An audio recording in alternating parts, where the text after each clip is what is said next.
Hello students, I hope you all are doing well. तो आज हम स्टार्ट करेंगे chapter 5 why do we fall ill. इसके अंदर सबसे पहले आती है हेल्थ की डेफिनेशन।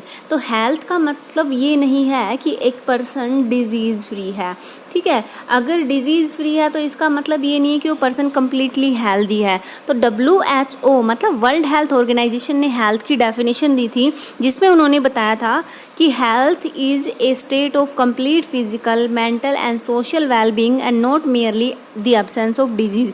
हेल्थ का मतलब ये नहीं है कि उस पर्सन के अंदर डिजीज़ एब्सेंट है।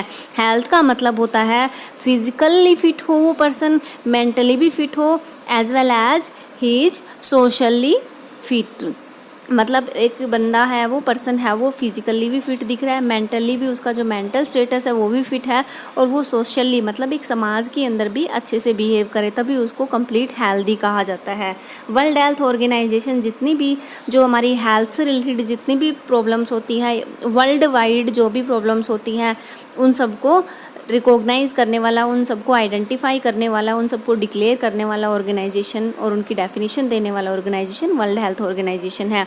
सिग्निफिकेंस ऑफ हेल्थ, हेल्थ के क्या सिग्निफिकेंस मतलब क्या क्या फ़ायदे होते हैं। तो जो हेल्थ है मतलब एक पर्सन है, उसकी अच्छी हेल्थ है तो वो फिजिकल एफिशिएंसी, ऑब्वियसली उस पर्सन की फिजिकल एफिशिएंसी, वर्किंग एफिशिएंसी ज़्यादा होगी उस पर्सन से जो कि डिजीज्ड है, ठीक है। वो अपनी डेली एक्टिविटीज़ में बेस्ट परफॉर्म कर सकता है।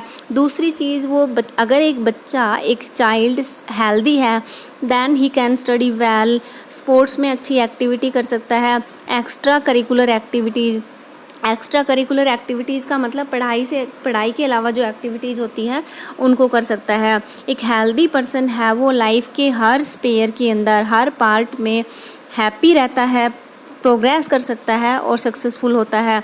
और मान लो कोई बुज़ुर्ग है, ओल्ड एज पीपल है, अगर उनकी हेल्थ अच्छी है then they can live their life in a better way, ठीक है। healthy person can live their life in a better way, he can also always remain healthy and lives joyfully, मतलब आनंद के साथ अपना जीवन जीता है। अब देखो, personal and community issues are interconnected to health.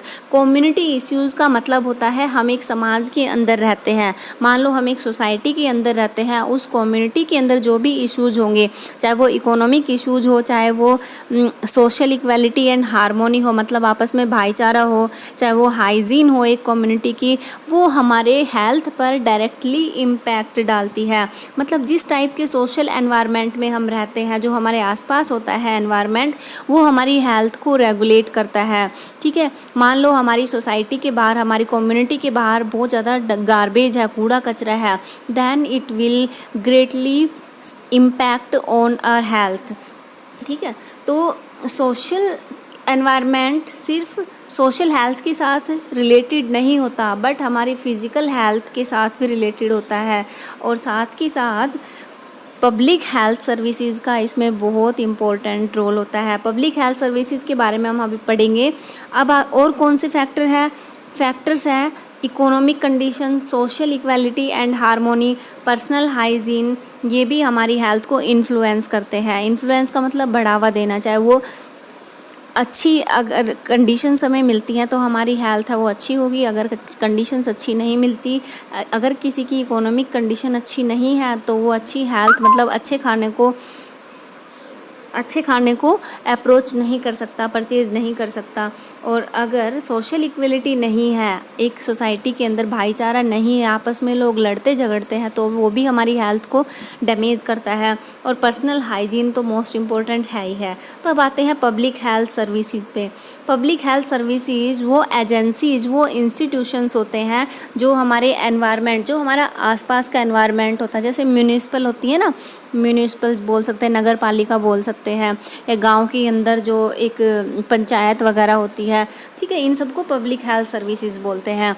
तो ये पब्लिक हेल्थ सर्विसेज हमें कौन कौन सी सर्विसेज प्रोवाइड करती है। फर्स्ट है regular removal of garbage and it's disposal, मतलब जो गार्बेज होता है हमारे घरों के आसपास, कूड़ा कचरा, उसका रेगुलर रिमूवल हो, ठीक है। सेकंड है कि हमें जो हमारा पानी पीने का पानी आता है, पानी की सप्लाई आती है, वो क्लीन ड्रिंकिंग वाटर हो, क्योंकि ड्रिंकिंग वाटर अगर क्लीन नहीं होगा तो फिर हम बीमार पड़ सकते हैं, हमें वाटर रिलेटेड डिजीज़ हो सकती हैं। बेस्ट सैनिटेशन फैसिलिटी, सैनिटेशन का मतलब भी साफ़ सफाई होता है, ठीक है।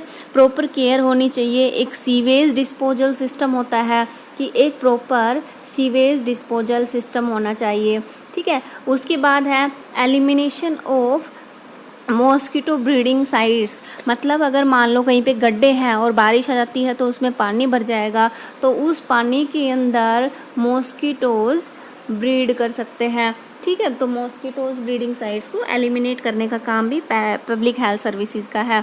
उसके बाद provision of vaccination and other health care services, आप देखते होंगे ना कि गांव के अंदर या फिर सिटी के अंदर, टाउन्स में जो आंगनवाड़ी वर्कर्स होते हैं, मतलब जो पब्लिक हेल्थ केयर सर्विसेज होती हैं, वो बच्चों को वैक्सीनेशन प्रोवाइड करती है ताकि जो बच्चा है वो आगे जब वो बड़ा हो तो उसको किसी टाइप की डिजीज़ ना हो, ठीक है। तो ये सब सर्विसेज होती हैं जो प्रोवाइड की जाती हैं पब्लिक हेल्थ केयर से, पब्लिक हेल्थ सर्विसेज से। पेस्टिसाइड्स का रिमूवल स्प्रे होना चाहिए, ठीक है। इन्फेक्शस डिजीज़ पे कंट्रोल होना चाहिए।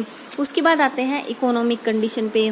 इकोनॉमिक कंडीशन का मतलब होता है एक पर्सन की इकोनॉमिक कंडीशन, मतलब एक पर्सन कितना अर्न करता है वो उसकी इकोनॉमिक कंडीशन होता है। तो सबसे बड़ी नेसेसिटी है फूड, फूड की सबसे ज़्यादा ज़रूरत होती है एक पर्सन को हेल्दी रहने के लिए।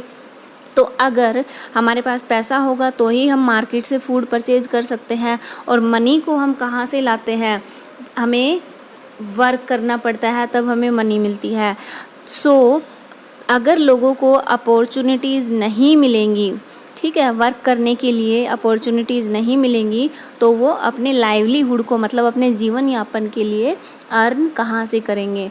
इसलिए लोगों को इनफ अपॉर्चुनिटीज़ मिलनी चाहिए। उसके बाद अगर अच्छी कंडीशन है, मतलब गुड इकोनॉमिक कंडीशन है, साउंड इकोनॉमिक कंडीशन है, देन ए पर्सन की हेल्थ बहुत ज़्यादा एनहेंस होती है, इन्फ्लुएंस होती है, अच्छी रहती है, ठीक है। Next is social equality and harmony.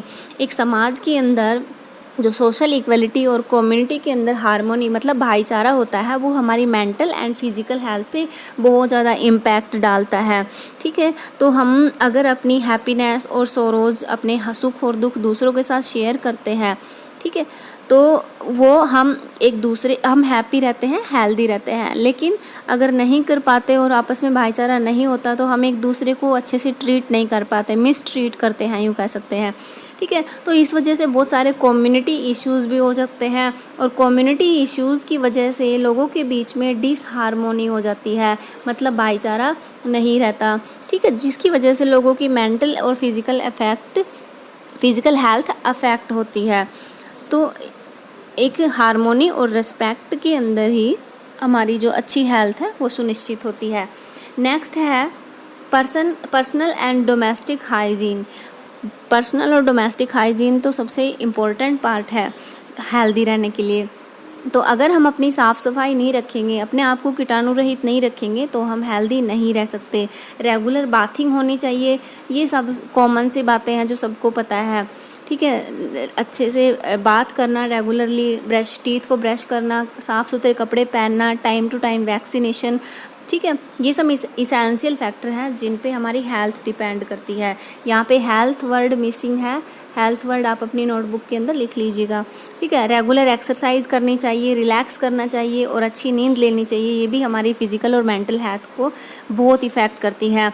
Now we come to the disease, कि डिजीज़ का मतलब होता है वो कंडीशन जब हमारी बॉडी का कोई ऑर्गन उसकी फंक्शनिंग में डिफेक्ट आ जाए, ठीक है, मतलब कि वो ढंग से फंक्शन ना कर सके, that condition is known as disease. तो यहाँ पे डेफिनेशन दी हुई है कि that condition where a body is in a disturbed ease, कि एक ऑर्गेनिज्म है, एक इंसान है, उसकी बॉडी की जो ईज है, ईज का मतलब होता है कंफर्ट, उस कंफर्ट के अंदर डिस्टर्बेंस आ जाए, that condition is known as disease. इसकी एक और डेफिनेशन है कि any physical and functional change of the body and body parts from its normal state, मतलब एक पर्सन अपनी नॉर्मल स्टेट में था उस नॉर्मल स्टेट के अंदर जो बॉडी और बॉडी पार्ट्स है उसके अंदर फिजिकल और फंक्शनल चेंज आ जाए, उसकी फंक्शनिंग डैमेज हो जाए, फंक्शनिंग डिस्टर्ब हो जाए, that condition is also known as disease. ठीक है, और इसकी वजह से एक पर्सन की हेल्थ इम्पेयर हो जाती है। इम्पेयर का मतलब डिस्टर्ब हो जाती है। अब डिजीज़ को स्टडी करते हैं, साइंटिफिक स्टडी ऑफ डिजीज़, कोई भी डिजीज़ हो जब उसकी स्टडी की जाती है, that is known as pathology. The branch of science that deals with the study of disease is called pathology. अब आता है second definition, etiology of disease. etiology of disease का मतलब वो साइंस जो किसी डिजीज़ की स्टडी, कोज की स्टडी करे। मतलब जैसे मान लो किसी को मलेरिया हुआ है तो कोज क्या होगा, एक पैथोजन। ठीक है, जैसे कि प्लाज्मोडियम प्रोटोजोआ है, उसने उस पर्सन को इन्फेक्ट किया, तो जो कारण है उसकी जांच करना। मान लो किसी को डायरिया हुआ है तो उसका पता लगाना कि ये किसी इन्फेक्शन की वजह से हुआ है या कंटामिनेटेड वाटर पीने की वजह से हुआ है। तो ये सब कोजेज जो होते हैं इनकी स्टडी को बोलते हैं इटायोलॉजी ऑफ डिजीज़। अब आते हैं सिम्टम्स ऑफ डिजीज़। सिम्टम्स का मतलब होता है एविडेंसीज। तो वो एविडेंसीज जो इंडिकेट करते हैं, जो बताते हैं कि बॉडी और उसके ऑर्गन की फंक्शनिंग में डिफेक्ट हुआ है। ठीक है, इन एविडेंसीज को कहा जाता है सिम्टम्स। तो सिम्टम्स क्या बताते हैं, presence of disease. For example headache होना किसी पर्सन को, कफ एंड कोल्ड होना, या किसी भी घाव के अंदर पस बन जाना। ठीक है, तो ये सब क्या हो गए, सिम्टम्स हो गए। अब आते हैं sign of a disease. Sign का मतलब होता है कि एक डेफिनेट इंडिकेशन। डेफिनेट का मतलब होता है पर्टिकुलर।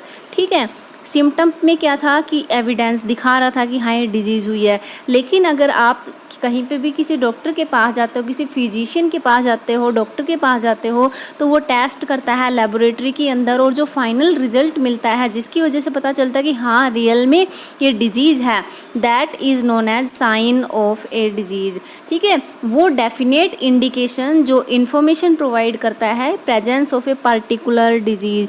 जैसे हमें हेडेक हुआ तो हमें नहीं पता कि भाई हेडेक, क्योंकि फीवर के अंदर भी हेडेक होता है, कफ एंड कोल्ड में भी हेडेक होता है, अदर किसी डिजीज़ के अंदर भी हेडेक होता है, तो एक सिम्टम हो गया कि हाँ एक बीमारी हो सकती है। लेकिन साइन का मतलब कि उस पर्टिकुलर डिजीज़ का टेस्ट हुआ, एक सिंबल है। ठीक है, कि टेस्ट हुआ, टेस्ट होने के बाद पता चले कि ये डिजीज़ है, that is known as sign of the disease. तो साइन को पता लगाने के लिए इंस्ट्रूमेंट्स मतलब इक्विपमेंट्स होते हैं लैब के अंदर। ठीक है, टेस्ट होते हैं जिसकी हेल्प से एक स्पेसिफिक डिजीज़ को पता लगाया जाता है। अब आते हैं कुछ टाइप्स डिजीज़ के, नॉर्मली टाइप। सबसे पहला है एक्यूट डिजीज़। एक्यूट डिजीज़ का मतलब होता है वो डिजीज़ जो एक शॉर्ट टाइम पीरियड के लिए होती हैं, जैसे कुछ टाइम पीरियड के लिए हुई उसके बाद वो ठीक हो जाती हैं। तो इनकी वजह से मेजर इफ़ेक्ट नहीं होते। मेजर इफ़ेक्ट का मतलब कोई बहुत ज़्यादा इफ़ेक्ट नहीं होता बॉडी के ऊपर। ठीक है, और हमारी जो बॉडी है वो कुछ टाइम के बाद इसकी रिकवरी कर लेती है। थोड़े टाइम पीरियड के लिए होती है, उसके बाद हमारी बॉडी बहुत जल्दी रिकवर कर लेती है। और अगर रेस्ट लिया जाए और टाइमली ट्रीटमेंट लिया जाए तो ये बहुत जल्दी रिकवर होती हैं। एग्जाम्पल है इसका कॉमन कोल्ड। सेकंड है क्रोनिक डिजीज़। क्रोनिक डिजीज़ वो डिजीज़ होती हैं जो कि एक लंबे ड्यूरेशन के लिए होती हैं और कई बार लाइफ टाइम के लिए भी हो सकती हैं। ठीक है, तो क्रोनिक डिजीज़ की वजह से मेजर हेल्थ प्रॉब्लम्स होती हैं। मेजर हेल्थ प्रॉब्लम जिसकी वजह से हमारी बॉडी को लॉन्ग टर्म डैमेज भी हो सकता है। ड्रास्टिक लॉन्ग टर्म इफ़ेक्ट बोल सकते हैं। ड्रास्टिक का मतलब कि बहुत बड़ा, ठीक है, बहुत ज़्यादा और बहुत बड़ा लॉन्ग टर्म इफ़ेक्ट हो सकते हैं। For example elephantiasis. एलिफेंटियासिस एक डिजीज़ होती है एक वर्म की वजह, हेलमिंथस की वजह से। ठीक है, हेलमिंथस जैसे कि बैक्टीरिया होते हैं, वायरस होते हैं, ऐसे ही हेलमिंथस होते हैं। तो एलिफेंटियासिस होते हैं जिसमें जो लिम्स होती है, मतलब मेनली जो पैर है, ठीक है, वो बहुत ज़्यादा हैवी हो जाता है। एक नॉर्मल जो थिकनेस होती है लेग की वो बहुत ज़्यादा हो जाती है। ठीक है, हाथी जैसा पैर दिखता है, तो इसलिए इसको एलिफेंटियासिस कहा जाता है। ठीक है, तो ये थे आज के कुछ टॉपिक्स। अगले लेक्चर में हम पढ़ेंगे different types of disease, different causes of disease.